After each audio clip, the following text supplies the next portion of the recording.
Hello everyone, welcome to back my channel. I hope everyone is having a wonderful day. Before starting the video, please go ahead and hit the subscribe button and give this video a thumbs up. This week on The Bold and the Beautiful, Dr. John Finnegan, Tanner Novlan, will be forced to try and save his own daughter's life. But if Luna Nozowa, Lisa Yamada, survives, Steffi Forrester, Jacqueline Missinswood, may never forgive her husband. Not only is Finn a doctor and morally obligated by his medical oath to save everyone that comes into the hospital, he is also Luna Nozowa's paternal father. So he does have an advantage when it comes to saving her. Rumor has it someone won't survive surgery at the hospital. Does Finn lose his own daughter? B&B spoilers hint Luna's case will be severe and she will be hanging on by a thread. If she needs a donor for a blood transfusion or her organs, Finn can double as her family and her doctor. What will his wife say when she learns that he's risking his life to save the girl that just tried to kill her and shot Liam Spencer, Scott Clifton?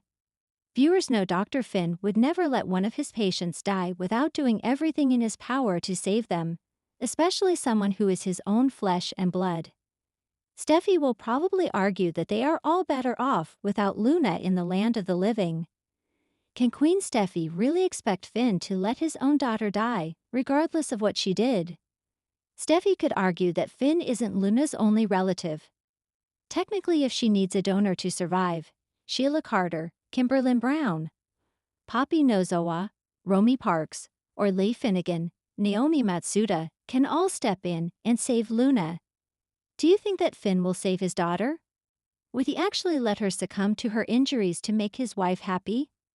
The week ahead on The Bold and the Beautiful plunges fans into a haunting mix of high-stakes medical drama, shattered family trust, and twisted emotional reckonings. At the center of it all stands Luna Nozowa, once the sweet, unsure intern trying to find her place in the fashion world, now clinging to life, her future uncertain. But just as Luna faces her greatest hour, a shocking truth surfaces. The only person who might be able to save her is the very man questioning whether she should be saved. Dr. John Finn Finnegan has faced trauma, heartbreak, and moral dilemmas before. But when Luna is rushed to the hospital, unconscious and fighting a rare genetic complication that leaves her in desperate need of a living donor, Finn is forced to confront the unthinkable. Will he step forward to save her, even if he now believes that the daughter he once saw as an innocent victim might be more like her twisted mother than anyone realized? Luna collapses. Diagnosis shocks everyone. It all starts with an ominous scene at Forrester Creations. Luna, having returned to work too soon after her recent trauma, the mysterious drugging, the Liam debacle, and Leigh's fury, begins to feel faint. RJ, who's barely left her side, tries to steady her, but it's too late. In front of stunned onlookers, Luna collapses in the design office. Brooke screams for someone to call 911, while Hope rushes in, catching Luna's limp body. The episode cuts to the hospital, where Finn, already at the nurse's station reviewing Sheila's latest health scare, sees the EMTs roll Luna past him. His face blanches. Luna? What happened? He demands. A quick scan reveals alarming symptoms: irregular heartbeat, rapid deterioration of kidney function, and high toxicity markers. It's not from stress. It's not trauma. This is genetic, and worse, time is running out. The next morning, Luna is placed in ICU, and Finn gathers the family: Poppy, Lai, and RJ. The diagnosis: Luna suffers from a dormant mitochondrial disorder inherited from her maternal line, and it's now been triggered. Her kidneys are failing. Her liver is compromised. She needs a partial organ transplant from a living donor, and only a compatible match with a close genetic line can work. And then the bomb drops. Neither Poppy nor Lai are viable matches. RJ starts crying. Poppy starts begging. And Finn, he runs a test of his own, just to rule it out, and the results change everything. DNA twist. Finn is Luna's father's paternity bombshell everyone suspected, but few wanted to believe. detonates in quiet, clinical precision. Finn is Luna's father. The hospital tech can barely get the words out before Finn storms into the break room and throws a chair. His thoughts spiral: Sheila, his own upbringing, trusting Poppy, trusting his instincts. The accidental night with Poppy over 20 years ago? He'd written it off. Now he knows. It wasn't a dream or coincidence, it was the origin of Luna. Lai arrives, livid as ever, and immediately blames Poppy for manipulating everything. "She's your daughter now." Lai hisses, voice trembling. "Don't you see? You were seduced. Played. And now she's in you. Your blood." Poppy tries to defend herself, but the moment is too raw, too explosive. Even RG looks shattered. "She's your daughter? You're her dad?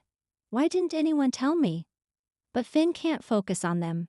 His medical mind overtakes emotion. Luna's body is shutting down.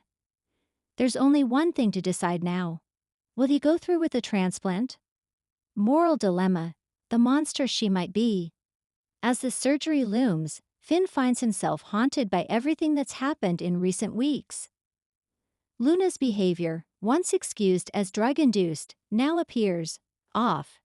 She's had memory blackouts, violent outbursts. She's claimed to see things that aren't there. Aji had even quietly confided to Finn last week that Lunette seemed like someone else at times. And Finn had chalked it up to trauma. Until now. As he reviews Luna's genetic history and Poppy's mental health records, sealed until now, Finn uncovers something chilling. Poppy once underwent treatment for a dissociative disorder. And it gets worse. Luna, during childhood, had several psychiatric evaluations in secret, hidden from Lei. Could Luna have inherited not just a mitochondrial disorder, but something far darker? Is she unstable? Is she dangerous? And if so, is Finn morally obligated to save her? Late that night, alone in his office, he stares at the consent form. He's the perfect match. But he can't ignore the ethical storm raging inside him. "She's my daughter," he whispers. But is she Sheila 2.0? Sheila's sick advice. As if summoned by the devil himself, Sheila appears at the hospital the next morning, claiming she sensed something was wrong with Finn.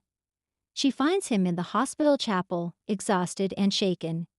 In an unsettling mother-son scene, Sheila offers him twisted wisdom. "Let me guess," she croons. "Your daughter might be just like me, and now you're afraid to save her. I get it. It's hard, watching someone with your blood become something you fear." Finn snaps, telling Sheila to leave. But she smirks. "You know what I'd do? I'd save her anyway, because you can still shape her. She doesn't have to be a monster, unless you turn your back on her." It's terrifying logic, but it resonates. Sheila may be a sociopath, but she's also a mother who never stopped fighting to stay connected to her son. And now, Finn finds himself facing that very same instinct. RJ's breakdown and love in limbo. RJ, barely holding it together, visits Luna's bedside constantly, brushing hair from her face, whispering stories from their childhood, hoping she'll wake up. But the knowledge that she's Finn's daughter, and might carry his, and Sheila's, genetic volatility, begins to gnaw at him. He confides in Hope, asking whether love can really survive this much darkness. Hope, no stranger to broken legacies, tells him love isn't about the blood, it's about the soul. And Luna's soul. She's not Sheila, she's not even Poppy, she's herself. Don't walk away from that. Still, the questions linger. What if Luna wakes up, and she's not the woman RG fell for? What if she's someone else entirely? The surgery begins, and one final plea. The day of the surgery arrives. Finn has signed the papers. He's scrubbed in. He's ready. But before going under, Luna briefly regains consciousness. Her lips dry, her voice weak. "Am I dying?" She whispers to her mother. Poppy sobs. "No, baby. You're going to be okay." But Luna looks past her, to Finn. "Are you my dad?" Time stops. Finn nods. eyes red. She tries to smile, but slips back under. Finn turns to the anesthesiologist. Let's begin. The operating room lights dim, and the episode fades to black. Coming up next, what happens if she wakes up different? Post-surgery spoilers tease that Luna's recovery will be anything but smooth. Her organs may stabilize, but what about her mind? Rumors swirl that she'll awaken with fragmented memories and dangerous mood swings. Archie may be the only one who notices something is seriously wrong, but will anyone believe him? Meanwhile, Finn's decision to save Luna sends shockwaves through his marriage. Steffi, already suspicious of Luna after the Liam incident, won't be pleased that Finn put himself on the line for a girl she now sees as unstable. And if Steffi finds out Luna may be more Sheila than Poppy, things could get ugly fast. Lai also isn't backing down. She's furious Finn fell for Poppy's trap, and is now biologically and emotionally bound to the very family she fought so hard to distance herself from. She warns him ominously, "Sheila destroyed my life. Don't let Luna do the same to yours." But Finn sees something deeper. "I saw a flicker," he tells Steffi in the preview. Right before the surgery, she was scared. Vulnerable. She's still in there. I know it. Steffi's face goes cold. Then pray you're right. Because if she hurts one person in our family, I'll do what you want. And just like that, the line between savior and destroyer blurs again. Final teasers. Archie makes a shocking discovery in Luna's sketchbook that suggests she may have been planning something all along.